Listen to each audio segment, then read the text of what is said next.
Hello.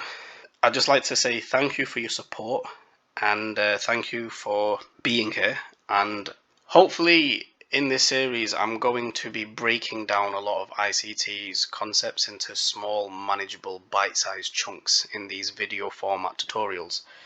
And there is a lot of information out there for ICT.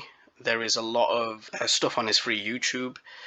But it's very, very dense and there's a lot of information. So the idea here is just to make things easy and simple, especially for newer traders to follow. If you're here, I'm sure you already know my name is Ali Khan. I've been under Michael's wing for the last 4 years in his private mentorship. I'm just here to really educate and hopefully people will get some benefit out of this. So anyway, let's get into it.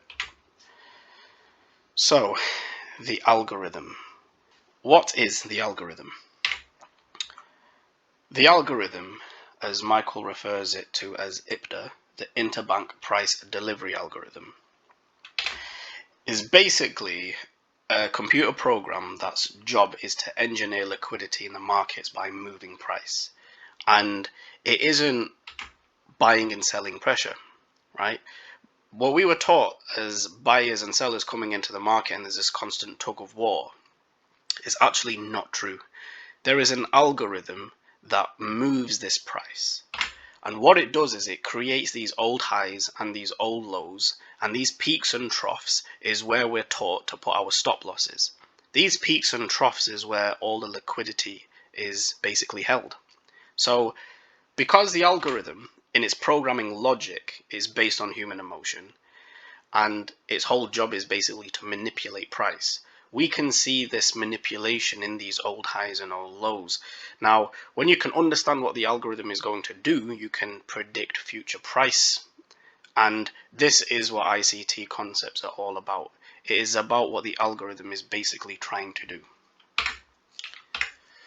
How does IPDA work? So the central banks created IPDA.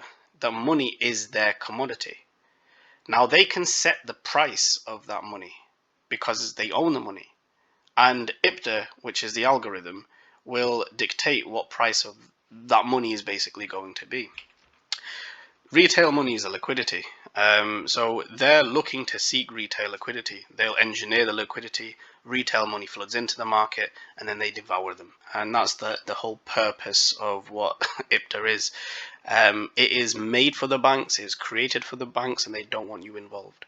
So when you understand this, it makes things a lot easier for you to digest and say, right, this market is too big and the banks are too big.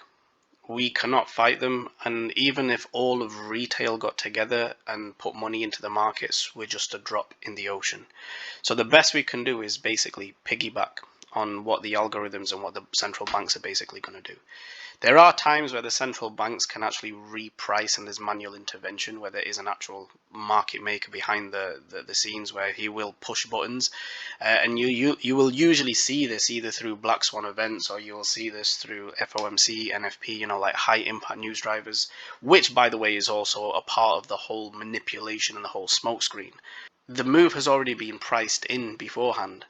And these news events that come out, these are just a smokescreen to say it doesn't matter what the news is, whether it's positive or whether it's negative. They've already made their mind up and they know where price is basically going to go. They just reprice it themselves manually to get there. But when you understand this and you can work it out, you can sort of expect where price is going to go based on understanding that, okay, these news drivers are a manipulation event. So IPDA, its job is to deliver price efficiently to buyers and sellers in the marketplace. So there's a whole efficiency paradigm what works within the algorithm's logic, and it has to go from buying to selling and selling to buying, offer price in both directions. There are two main ways IPDA does this. Number one, to rebalance inefficient price action. And number two, seeking liquidity. So offset distribution and accumulation and the pairing of orders. So what does this mean? Number one, rebalancing inefficient price action.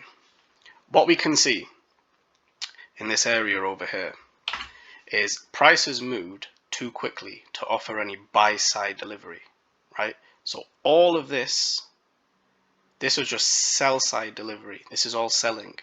The market moved far too quickly to offer any buy side delivery.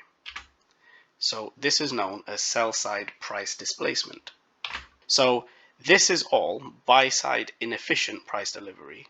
And now what the algorithm is going to do is offer buy side delivery, and it will fill out this inefficient sell side delivery, right? So the job is to basically offer buying and selling and keep this market efficiency paradigm where we're selling over here and then we're re-offering price because this is very porous price action. Okay, so it's just this exchange between buyers and sellers, and IPTA's job is to basically keep the algorithm moving and keeping offering based on fair value. This went down quickly and it's going to go up to rebalance and offer fair value, then come back down again. And number 2, offset distribution and accumulation. So this is known as the pairing of orders. So as you can see over here, the algorithm has held this range, right? And in this range we have accumulated buy stops and sell stops above and below the market price. Now this is all buy side liquidity, sell side liquidity, and the market's been held into this range, and this is the manipulation part of the algorithm. This is what it will do. It will hold it into its range until maybe a news event will come out. And this news event will be used as a manipulation driver to push the market in one direction, thus taking these buy stops. Now, when these buy stops are triggered, these are willing buyers in the market. And as the buy stops are triggered, these are now active orders, right? So the algorithm will push price higher to activate these orders. And then what it will do, it will change direction, right? And it will come back down. And the buy stops that were over here, these will be distributed down to the sell stops over here, right? All the sell side liquidity has now been taken, and these orders, which were sell stops, are now paired with buy orders, and these are then distributed back to the buy stops above this high. And then the buy stops above this high, they're paired with sell orders and distributed back to the sell stops, which are willing sellers in the market. This constant ebb and flow of the market is the real underpinnings of how the algorithm works. It's to generate and engineer liquidity and then manipulate it, and then to pair orders with short positions if they're buy stops, and then take the market down, because there are already willing sellers in the market down here and there's willing buyers up here.